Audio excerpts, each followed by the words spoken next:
Hello and good morning, feeders. Today is November 14th, 2021, and my name is DJ. Joining me today, as always, we have Feeder Finance Patrick. Pat, if you'd like to say hello to our lovely users at home. Hi guys. Hey. A lot of good stuff this week. As usual, I'll break it down with the TLDR, and then Pat and I will get into the meat and potatoes of it.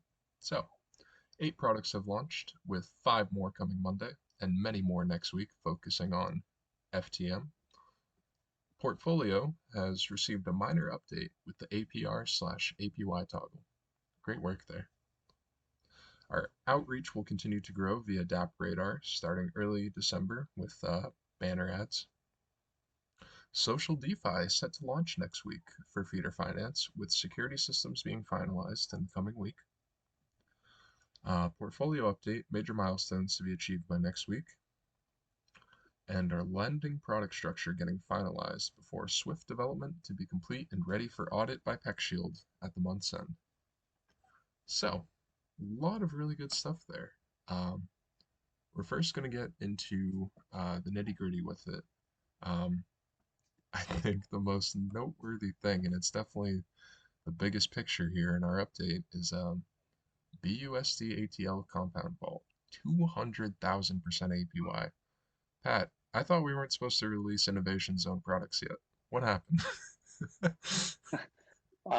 Well, we promise innovation, and with newer projects, their inflation is you know astronomical, Hmm. and so that's why you get these high, super high APYs. It has come down quite now. I think it's somewhere around 80,000. Okay. Um, but keep in mind that uh, APYs and APRs. We have a doc in our or an explainer in our doc about what the difference between APR and APY. And if you guys are interested, just go in there and see, because the APYs are super high. But Hmm. you're doing something like 2 or 3% a day at that rate. Um, so don't expect to be rich tomorrow, because the compounding takes time. And whatever the case, the um, the rate needs to stay the same for like a year, which it won't, because of how their emission schedules work. Hmm. So you'll have higher APYs for weeks or maybe months, but then it'll go down with their emission schedule. So the APYs are just estimations. And so, what are the risks associated with high APYs like this? Well, typically for a project to um, inflate their token at this rate, they're usually early stage projects. They may have been launched days or weeks, maybe a month. I think we had that as well, because we were printing 1,000% APR in our initial stages, and if you compound that, then it's also in the tens of thousands of percent. That's what we did as well when we were launching. Hmm. So the risk is that you're going to a project that's new, most likely unaudited. Um, so the returns are associated with the risks that you're taking. So if you're going into these type of projects, you must make sure that you're going in with something you can uh, have the expectation that it might be gone. So it's fun and all, but it's risky. So allocate accordingly. Absolutely. Um, in addition to the BUSD ATL compound vault, it appears there's been quite a few products that have been released alongside that as well. Are there any noteworthy here that you'd like to talk about? Well, I think we're sort of moving towards more smaller projects. Hmm. The ones that we've launched are buy swap based farms, Yep. and we're going there directly. So there's no fees between us and the farm, so it's just us. So the fees are our standard rates. Hmm. But the reason we're going to these tokens is because I think we have something like 40 or 50, maybe even 60 combinations of the major tokens, right? So BTC, ETC, BNB, and all of that. And lately, a lot of our community is, we're basically starting to become this place where people come and discuss trades and investment strategies and ideas and all of that. And we think we want to be that place that allows people to trade and invest in as many things as possible, right? And so having only the major tokens doesn't really make sense. Right. So we're starting to branch out into Oh like no. um, only Experience. 100. Oops, Oh, I'm sorry. sorry. Experienced some lag there. If you just want to re-explain a couple seconds there. Yeah, sure. So we're launching into these smaller cap tokens, and I think the cool thing is some of these tokens, even though they're supported by BuySwap and they're they're actually quite later stage, but still small. So there's potential that these projects will be able to achieve their goals and visions and appreciate in price. But it's just more color and more variety in terms of product selection. And so we're going into more non-major tokens. So for instance, AirT, for instance, NFT, Air NFT. Hmm. That's something that William requested, and he's super into NFTs, and it's one of those NFT projects on Binance. That's and NFTs hasn't been a big thing on Right. Binance yet, but who knows? So that's an interesting one. We're also launching on Monday a couple more, and they're more tilted towards blockchain, native cryptocurrencies, so AVAX, Sol, Near, but also the addition of uh, BuySwap BNB. So we're adding a more variety at this point, but next week will be more FTM because we've launched 10 plus almost 20 BSC products over the last 2 weeks. So we want to grow our FTM products too. Really mowing down that backlog there, huh? Yep, yep. Alrighty. So, looks like one of the little quality of life updates here was the APR and APY toggle. I feel like this has been a much requested little button for some time now. Um, just briefly for our users at home, would you like to explain the difference between APR and APY? Sure, sure.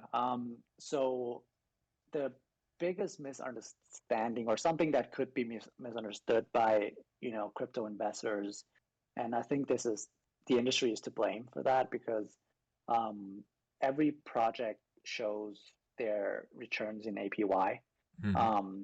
and it's technically true. It's partly true actually because assuming nothing changes at all. So if you're earning 20%.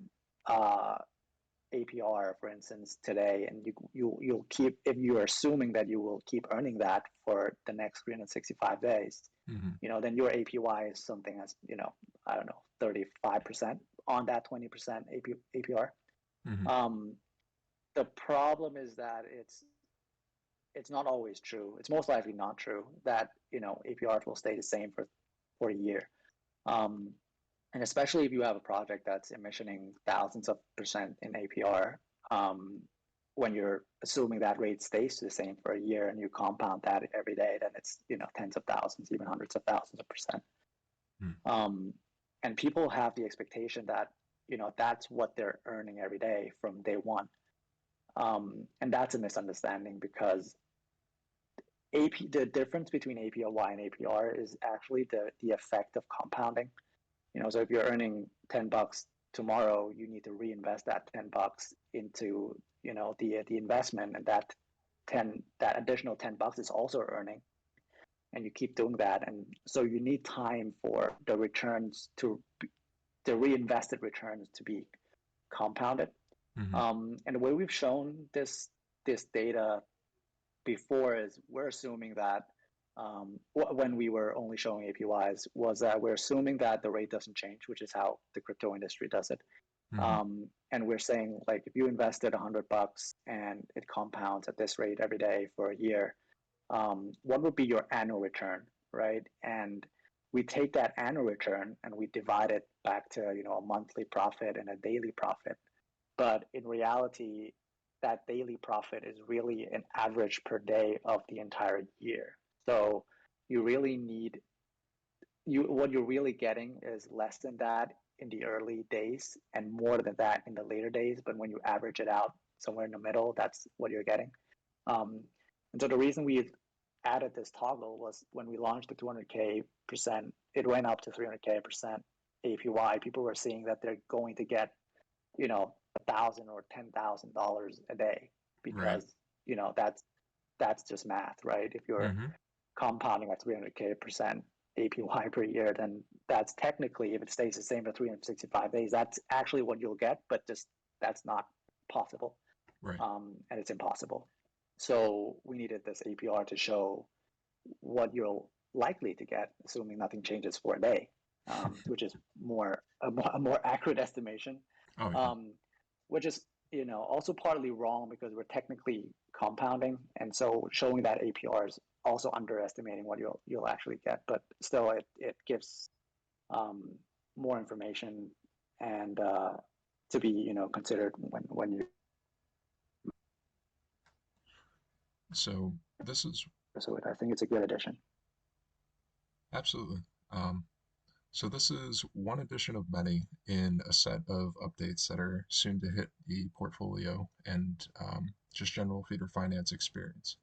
It looks like there's some more things that'll be introduced either next week or the week to follow, um, namely our social DeFi component, um, a portfolio update, um, and the lending product.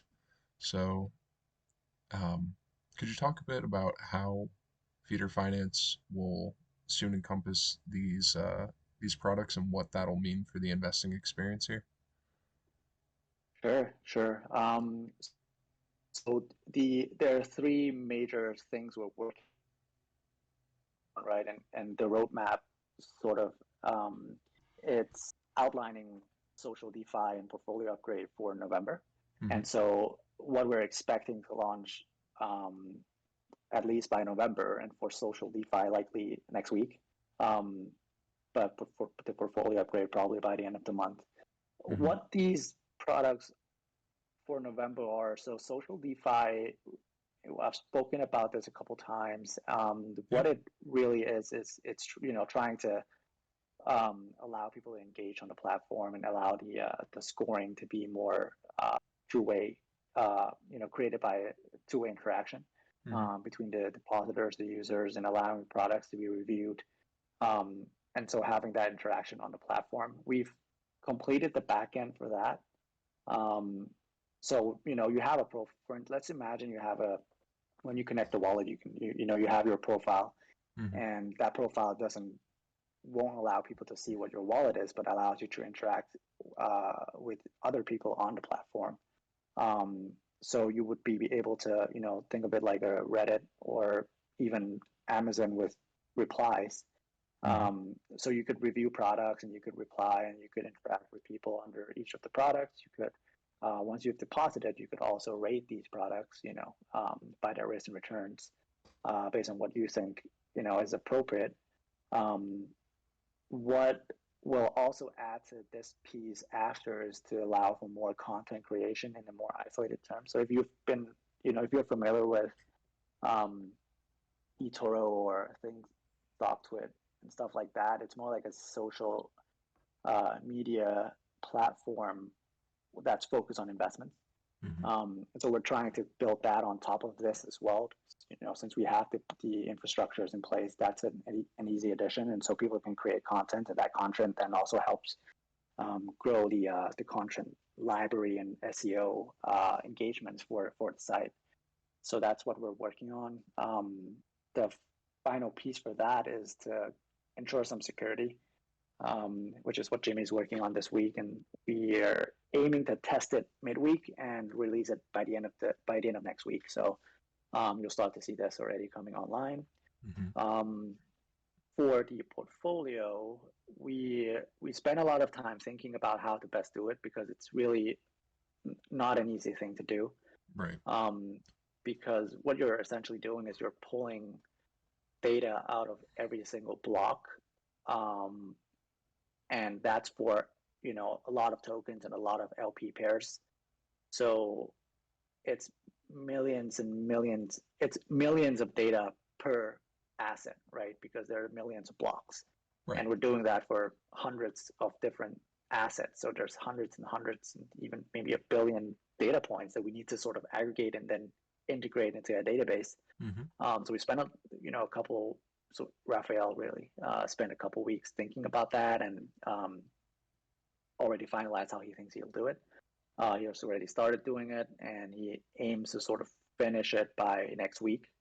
And once we're done with that piece, then we're passed through the most difficult piece of this portfolio upgrade, because once you have the data structured in a database, then you can just simply pull it out and link it up with the front end. So you allow people to see your portfolio growth, the investment APY historically, the token growth of each investment and stuff like that. So this will be not only good for the portfolio itself, but it's also laying the foundation for the wealth management piece that's coming up later, probably early next year. So it's that foundation, and we're building that for the portfolio upgrade. And the final piece in terms of what we're on the side developing on, apart from building vaults, is, as we mentioned in the roadmap, the lending product. Oh, really? And the core piece of the core lending piece is already pretty much sorted. We know what we need to do. It might be a week to code if we really want to code it now, as is. But we're also adding components that will make it much more engaging and much more valuable for users, especially the piece where borrowers can collateralize and vault at the same time. So basically, let's say you have a bunch of BUSDs you want to collateralize and you want to borrow some money. You don't need to just put it there and collateralize and leave it idle, right? You can actually still earn while it being collateralized. So essentially, if you think about it mathematically, you're netting or reducing your effective cost of borrowing. So if you're vaulting at 20% and you're borrowing at 25%, you're technically only paying 5% for that borrow, right? So if you think about that, then number one, it'll probably push the lending rate up. So lenders might require you to pay up for the fact that you can collateralize and vault it for for higher rates. But the good thing is it's sort of an organic type of incentive for both sides, because the lenders would come here because they're earning more for their lending, and they're earning more not because we're emissioning feed, but because the collateral is getting vaulted. And so once you have lenders, you have borrowers, and borrowers are here because you can basically, if you've been vaulting, you can even get liquidity out by keep vaulting, but borrow something. I'll borrow some liquidity with that. So it's I think it's pretty unique. I don't think anything exists in this form out there in DeFi yet, and I'm actually really excited about this because more than anything, I think it would be really fun and interesting to see how our users in the market sort of utilize this new tool, and especially the final piece where what I'm mostly excited about is the fact that if I'm a lender, I can actually buy and sell my loans, and that's also something I'm looking forward to see how the market and users react, because the secondary bonds or loan market doesn't really exist. Oh, hey. Ooh, oops, sorry about that. Mailman outside. Oh, there he is. Here, I'll let you continue talking. I'll mute for a brief second. Yep, sure.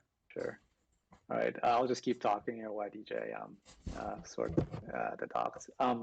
So yeah, as what I was saying, I think the lending product is actually really unique, really exciting, because it doesn't really exist out there. And the most fun piece is the fact that you can actually trade loans. And if you think about the secondary bond market, what they're actually trading is the interest rates on these bonds. So imagine you're lending you're lending something that's way above market. So if the typical USDT lending rate is 25, but you manage to lend at 45, Hmm. You can turn around and sell it for 25% and capitalize on the capital gain right away, right after you've lent it. So um, it's I still don't know um, how the market will utilize it, and that's the interesting part about it because um, how the secondary bond market would be used by people that are in crypto because there are different sets of people, different generations, different types of mindset, but it's essentially the same product, and it's new, so I'm super excited about it, to be honest. Yeah. Man, I had a question to ask you. Dogs totally took it away from me though. Well, It's fine.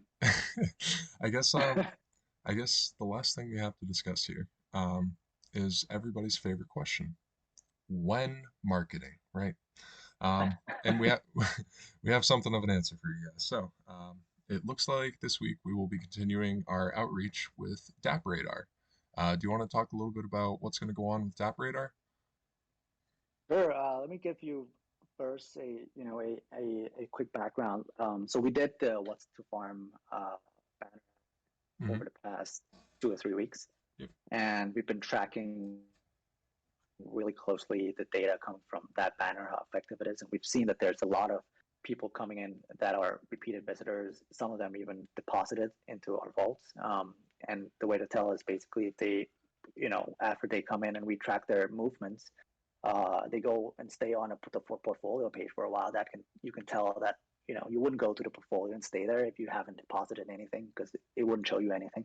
Right. And so we've seen that there are quite a few depositors coming from that. So that's super effective. And if we think about it from a cost per acquisition basis, Hmm. it's really not as expensive. Um, the great news about that is that if we can achieve that from a a website like WhatsToFarm, which is not a top tier type of website, and we did that there because number one, it's a new site. It's got a lot of users, not as much as Dappradar or BSC Scan or wherever, but it's a good place to test the theory because you don't have to put in too much money. And if the theory works out, then we can scale it, and that's exactly what we're doing. So we're scaling it on Dappradar. So we're launching a banner ads on, well, not a banner ads actually. I think it's uh, if you think about Dapradar's website, there's like this place where they have these editor picks and stuff like that that's are right on the top with when you come in. So we'll be featured there.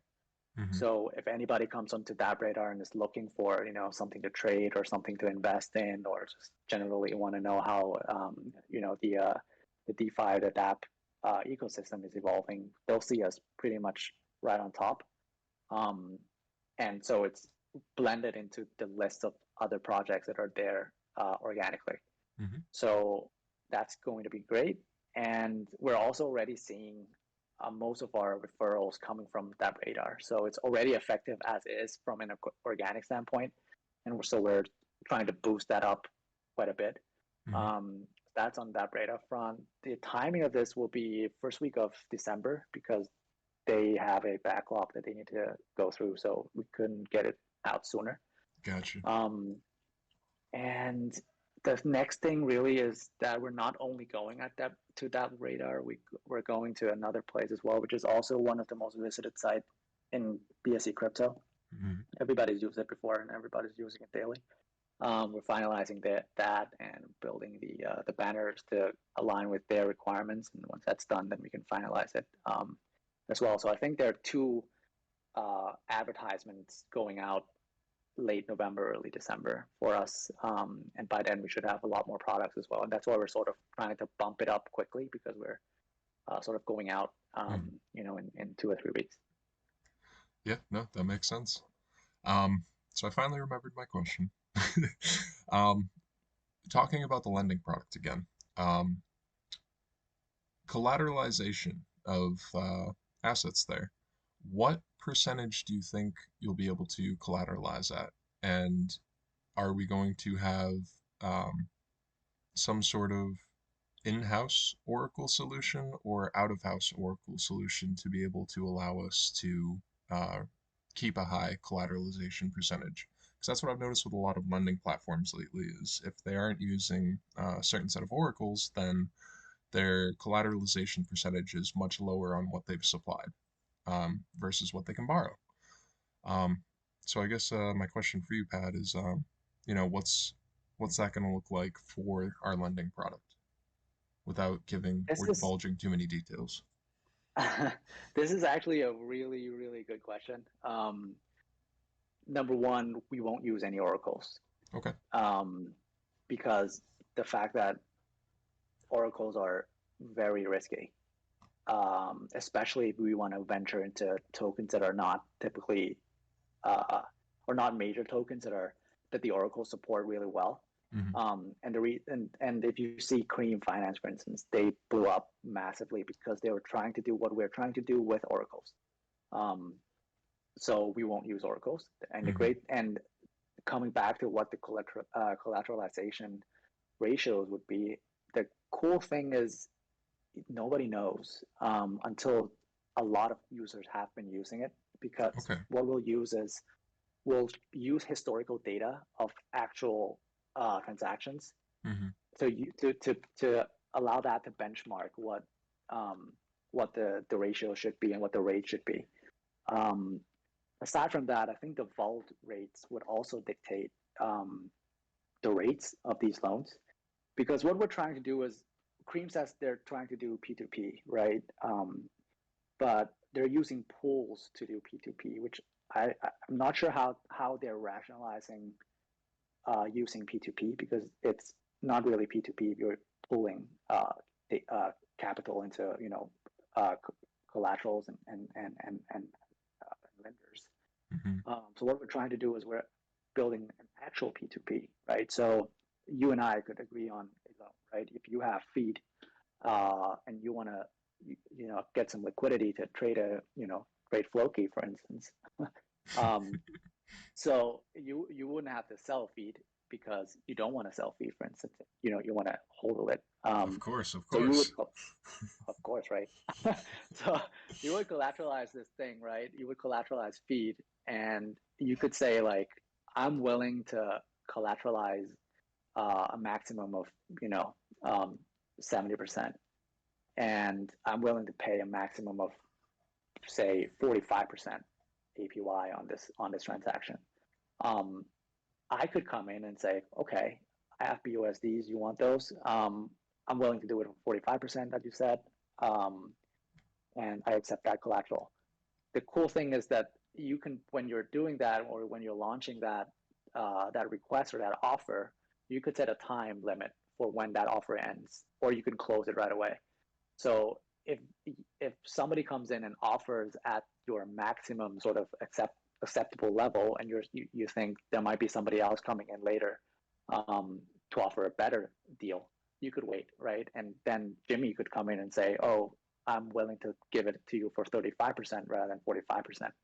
And then he would jump in with that offer. And so it's sort of when you create that offer, you're guiding the market as to where your maximum tolerance is, Mm, but it also allows for the market to price that transaction to where it's more aligned with risk return curves of that transaction or of that collateral and and the lending asset. interesting. So So you can circumvent being able to, use oracles and do a liquidity pool, or rather a peer-to-peer to peer-to-peer structure, simply by having a maker and taker market for loans and such, correct? Is that what I'm getting here? correct, yeah, because That's amazing. if you that's why I'm so excited about it, right? Because if you think about it, right, like if 100 people have done a trade by collateralizing feed and borrowing BUSD, Hmm. you'd have 100 data points of transactions, right? That tell Oh, yeah. you, right, over the past 7 days, the collateralization ratio has been this percent, and the rate has been this percent. Hmm. And so that in itself is the benchmark that the oracles are providing, right? Because they're Right. sort of trying to benchmark things or aggregate data into a this data that everybody then can pull and make decisions on. We're Mm-hmm. using actual market data to do it, and I mean there are some inefficiencies, obviously, because if there isn't enough data, if there's a new token that just launched and somebody wants to collateralize it and nobody's done that before, then there's some market discovery to be done. Mm-hmm. Um, but then I think the market is efficient enough to say, like, okay, this token is 5 days old. I need a 500% APY to lend you my BUSD on this thing because I don't know if it's going to get corrupt tomorrow. Um, and so there's that piece of the equation. But the cool thing is that it is possible in the first place. That you can buy a token that's new, um, Mm-hmm. and find the market to collateralize it and borrow stables out of it, assuming that you can tolerate the risk and pay up for that risk in borrowing rate. So this is going to be really, really cool. I'm really looking forward to use it and interact with it as a DeFi user because it's really unique, and I'm super excited about it. Can't say that enough. No, seriously, I don't think, it was a little hard to understand at first, but no, I really do think this is something that's entirely unique to the market. So I'm actually really excited for this too. This will be really cool to see. I can't wait to see how it's implemented, and I can't wait to see the UI too. Feeder Finance, definitely the cleanest UIs out of DeFi so far. So, um, I believe that's all we have this week for you folks, unless there's anything extra you would like to add in, Pat. Maybe some weekly audio exclusives. No? No, I mean, I think just to end the call, maybe just some quick market updates, right? Sure. The, the biggest news for the week, I guess two biggest news for the week, right, is the inflation's number coming in super hot, and the Fed getting called on the transitory narrative, Yep. because it's looking like it isn't transitory. And this is in the States, by the way, but it's happening everywhere in the world because of supply chains issues Yep. and because of Contagion. pent up demand. Yeah, yeah. So it's all of that. Natural gas prices, commodities, gold is also doing well. So this whole and it's the thing to look to be aware of is that market participants haven't seen an inflationary or a high inflation environment for decades. Right. And so, you have these 20, 30, even 40-year-olds sitting on trading desks who haven't seen or haven't traded in markets where the inflation is high. And what if you think about inflation? Inflation is really this. If you think about the market as a machine, Mm-hmm. the when there's high inflation, the machine is being pumped with oil. Mm-hmm. And oil, I mean, these liquid that makes the machine much more Fluid. efficient. Yep. Fluid, exactly, yeah. And so what that means is it can move really, really quickly, um, and especially because of how much debt is in the system and in the corporate system, because of how low inflation has been, how low inflation interest rates have been. And so it's really something to look forward to, as to how that will, you know, how the market, how the equity in the bond market will react. And all of that sounds like bad news, but we're in crypto, and inflation is there's nothing more beautiful to hear than the word inflation, because crypto is that the coolest inflation hedge out there. The Um, hedge. Yep. the hedge, exactly. And so so that's something to be aware of, to keep an eye on. Even though the second news, Bitcoin ETF bought Bitcoin ETF has been disapproved, and it looks like it'll take some more time for that to happen. But regardless, I think the inflation story is really supporting the majors right now, and the way things work. Right, you have the big Mm-hmm. Bitcoin leading, then you have the majors, and then once everybody made tons of money on majors, they start to look for altcoins. And so And then it's alt season. let's see Yep. how and alt season. So let's see. Looking good for the market, and so good luck trading, guys. Yeah, absolutely. Best of luck trading, guys. And yes, if you like this video and all that, be sure to like, subscribe, all that other fun jazz. But that's all we have for you this week, folks. Thank you for tuning in. And if you've made it this far, you're a true feeder. Pat and I and the rest of the team appreciate you guys. Um, So yeah, thanks for watching, guys. Thanks for tuning in. We'll catch you next week. Bye bye.